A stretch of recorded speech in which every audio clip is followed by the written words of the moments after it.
부동산 뉴스 따라잡기 시간입니다. 올해는 국회의원 선거와 대통령 선거가 모두 있는 해인데요. 선거철에는 돈이 풀리고 개발 공약이 쏟아지면서 부동산 시장이 살아날 수 있다는 기대감도 커지고 있지만 막상 그 영향은 크지 않다고 합니다. 총선과 대선 그리고 부동산 시장에 미치는 영향에 대해서 알아보도록 하겠습니다. 장계왕 해설위원 나오셨습니다. 안녕하십니까? 네, 올해는 총선과 대선이 있는 해라서 온통 선거 얘기가 참 많이 나오고 있습니다. 먼저 선거와 부동산 시장 어떤 영향이 있는 겁니까? 예, 이 선거가 올해 있죠. 특히 이제 총선과 대선이 두 선거가 올해 다 겹쳐 있다 보니까 많은 사람들이 과연 이제 선거가 있는 해에 부동산 시장은 어떻게 될까? 특히 선거가 있게 되면 이제 많은 공약들이 남발을 하게 되죠. 이런 공약들이 결국 과연 이제 이 부동산 시장에 어떤 영향을 끼치게 되는가? 여기에 이제 많은 사람들이 관심을 갖게 되고, 특히 또 이제 선거가 있기 때문에 지금 특히 이제 부동산 가격이 상당히 하락해 있는 이런 시점이기 때문에 선거의 영향, 선거의 덕을 좀 볼 수 있지 않겠는가? 여기에 많은 촉각을 세우고 있습니다. 특히 이제 선거철에는 뭐 여러분들이 많이 아시다시피 돈이 많이 풀리죠. 유동성이 이제 풍부해지고, 특히 이제 개발 공약이 쏟아지면서 이런 영향을 시장이 어떻게 받겠는가. 여기에 대해서 이제 많은 사람들이 기대감을 갖고 있다 보니까 이제 머릿속에 상당히 그런 게 좀 팽배해 있게 되죠. 그렇지만 실제 조사를 해보면은 선거와 부동산 시장에는 별 영향 관계가 없는 걸로 이 조사가 이렇게 됐는데요. 이걸 조금 더 구체적으로 살펴보면은요. 국민은행이 그 주택가격 통계가 있죠. 국민은행에. 이거를 이제 조사 분석을 쭉 해봤더니까 역대 선거가 있을 때와 없을 때. 재미있는 것은 이제 1980년대 이후 역대 대선이 치러지는 그 해의 집값이 오히려 다른 해보다 대선이 없었던 해보다도 더 낮았던 것으로 조사가 됐습니다. 지금까지 80년 이후에 계속 여러 해를 조사를 했더니까 이걸 하나하나 구체적으로 보면은요. 87년 12월 달에 13대 대선이 치러졌죠. 이때 이제 전국의 주택 가격은 1년 전보다 7.1% 상승했는데 대선 이후에 1988년도에는 13.2%, 89년도에 14.6%. 그러니까 선거 당일에는 7.1%뿐이 상승을 안 하다 보니까 오히려 선거해가 뭐 다른 해보다도 훨씬 더 부진했다라고 하는 결과가 나왔고요. 92년도 12월에 14대 대선이 치러졌죠. 이때도 마찬가지로 전년보다도 5% 하락을 했다라고 하는 부분입니다.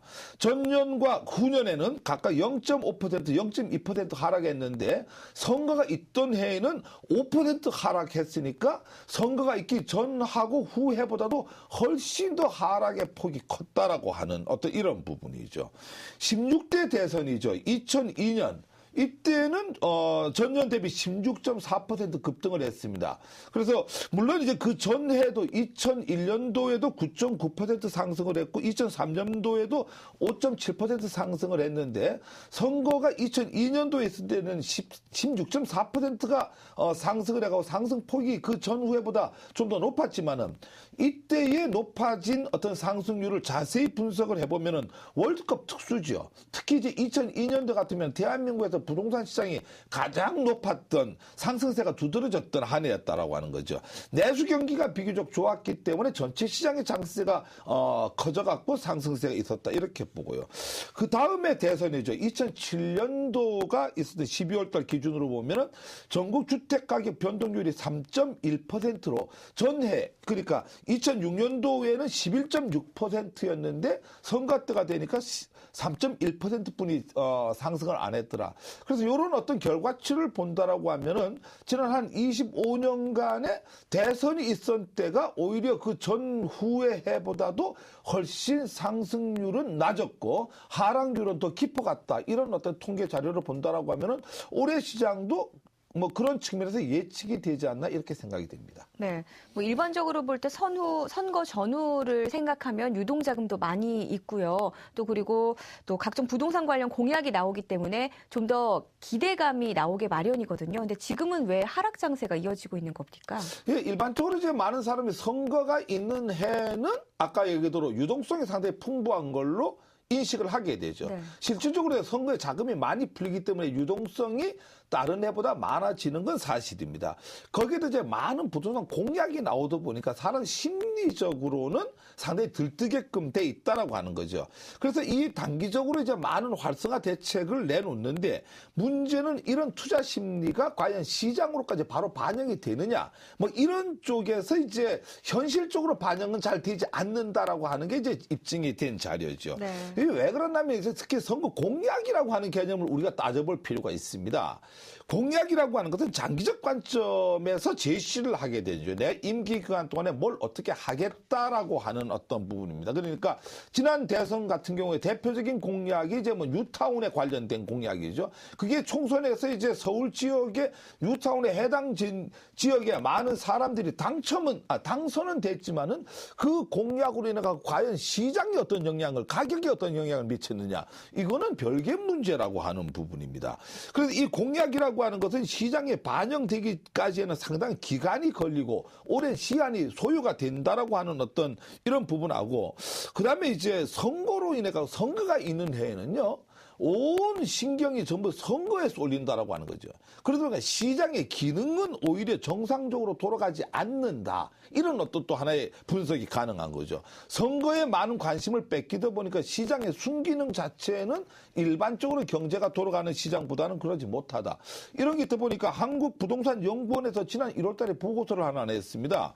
과연 올해의 총선과 대선이 있는데 이런 어떤 부동산 시장에 직접적인 영향을 주는가 안 주는가, 이런 어떤 그 보고서가 나오는데 그 결과는 직접적 영향을 주지 않는다, 이렇게 결과가 나왔습니다. 우리가 일반적으로 통념상은 영향을 많이 주는 걸로 알고 있는데 선거와 부동산 시장, 과거에도 큰 관련이 없었고 올해의 총선과 대선에도 어떤 관련도 찾을 수가 없다. 그래서 올해 부동산 시장이 지금 상당히 낮은 가격에 형성이 돼 있고 불황이 장기간 돼 있는데, 이게 작년에 많은 학자들이나 많은 이론가들이 내년에는 선거, 총선과 대선이 있기 때문에 가격이 그걸로 인해 갖고 부동산이 회복세에 올 거다, 이렇게 했는데 한국부동산연구원도 그렇고 저도 같은 개념으로 이렇게 말씀을 드리고 싶은데, 선거에는 영향을 받을 수가 없다. 이 아까 공약의 문제, 그 공약이 시장에 접어드는 엄청 시간이 많이 소요가 되고 단기간에 그 공약이 공약으로 끝나지 그게 시장의 어떤 가격에 영향을 미치지 않는다, 이렇게 봅니다.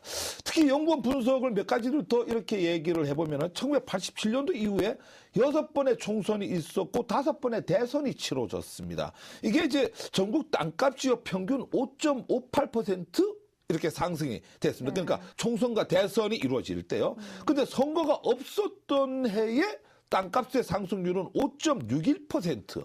거의 뭐 총선이나 대선이 있었을 때의 지가의 상승률과 없을 때 지가의 상승률 5.58%나 5.61% 같은 수준에서 움직이더라, 이렇게 하는 거예요. 그러니까 영향을 전혀 지금까지 어떤 관계를 보면 안 받았다, 이렇게 볼 수 있고요. 네. 주택가격도 마찬가지로 선거가 치러지는 해에 전국 평균 주택가격 상승률이 3.98%로 나타났는데요. 선거가 없었던 해는 오히려 평균입니다. 5.38% 상승입니다. 그러니까 오히려 선거가 없었던 해가 선거가 있었던 해보다도 상승률은 더 올랐다라고 하는 부분이죠. 그래서 총선과 또 한 가지 재미있는 게 있어요. 올해가 이제 총선과 대선이 함께 열리죠. 네. 총선과 대선이 함께 진행이 됐던 게 92년도입니다.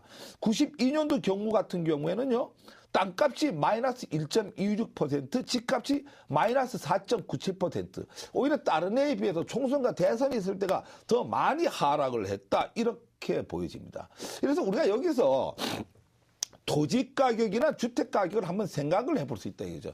과연 선거에 직접적인 연관성을 갖고 있느냐? 그렇지는 않다. 결국은 토지 문제나 주택 문제가 가격이라고 하는 가격, 이런 어떤 부분은 단순한 공약에서 나오는 게 아니라 시장의 기능에서 나온다라고 하는 것을 우리 시청 여러분들이 깊이 새겨야 될 겁니다. 즉 다시 해서 정부가 어떤 정책을 갖고 시장에 그거 하느냐?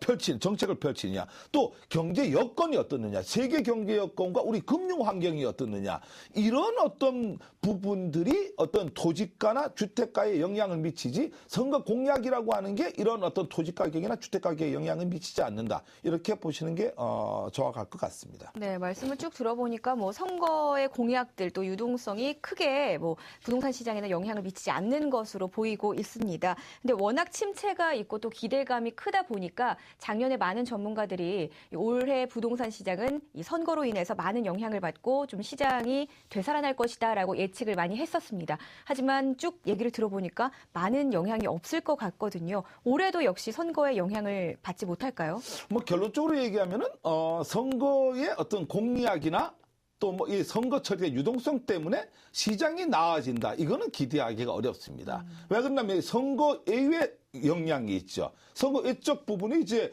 국제 어떤 원유가 인상이라든가 이런 걸 통해 갖고 국내 경기 전체의 문제라든가 물가 문제, 이런 어떤 부동산 근본적인 정책 문제하고 이 시장에서 현 정부를 바라보는 어떤 근본적 시각, 이런 것들이 이제 이 가격의 시장에 영향을 직접적으로 준다. 이렇게 보시면 되는 거고요.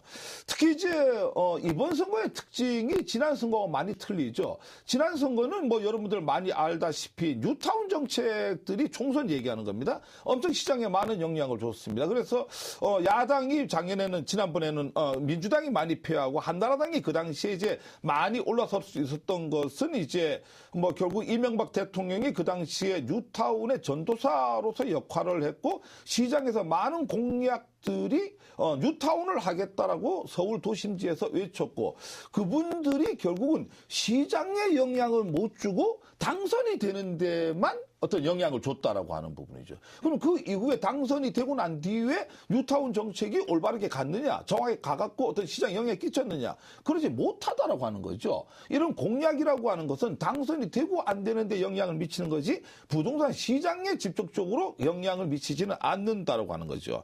특히 이번 선거에는 그런 것도 별로 없다라고 하는 거죠. 이번 선거의 특징을 크게 살펴본다라고 하면 우리가 뉴타운 정책이라 이런 부동산 개발 정책에서 성장 위주의 정책을 펼치느냐, 아니면은 이런 어떤 복지 정책에 펼치느냐. 지난 선거에는 분명히 뉴타운이나 재개발, 재건축 이런 개발 사업의 위주에 있어서 공약이 상당히 많이 있었는데, 올해는 그러지 않다라고 하는, 올해 선거의 공약을 자세히 따져보면은요, 양극화 해소를 위해서 교육 문제를 어떻게 할 것인가, 복지 문제를 어떻게 할 것인가, 보건 문제를 어떻게 할 것인가, 육아 문제를 어떻게 할 것인가, 저출산 문제를 어떻게 할 것인가, 이런 어떤 분배에 관련된 부분이 핫 이슈로 등장되고, 특히 복지에 관련된 부분이 전체적인 어떤 이 공약의 주류를 이루다 보니까 결국 부동산 정책이 당락에도 그렇게 영향을 미치지 않는다라고 하는 부분입니다. 그래서 특히 올해 같은 경우에는 선거와 부동산 경기 이런 게 직접적으로 영향을 미칠 수가 없다라고 하는 걸 알고, 여러분들, 시청자 여러분들도 과연 이 부동산의 시장은 어떤 팩터에 의해서 움직이는가, 결국 뭐 선거 공약이라든가 이런 게서 움직이는 게 아니라 아까 얘기했던 글로벌 시장과 국내 시장 전반적인 경기하고 정부의 정책, 여기에 의해서 좌지우지가 되기 때문에 여러분들 적어도 그런 관점에서 부동산 시장을 올바르게 보고 있어야 되지 않겠는가, 뭐 이런 어떤 부분들을 여러분들이 깊이 알아야 되겠습니다. 네, 잘 들었습니다. 선거와 부동산 시장에 대해서 살펴봤습니다.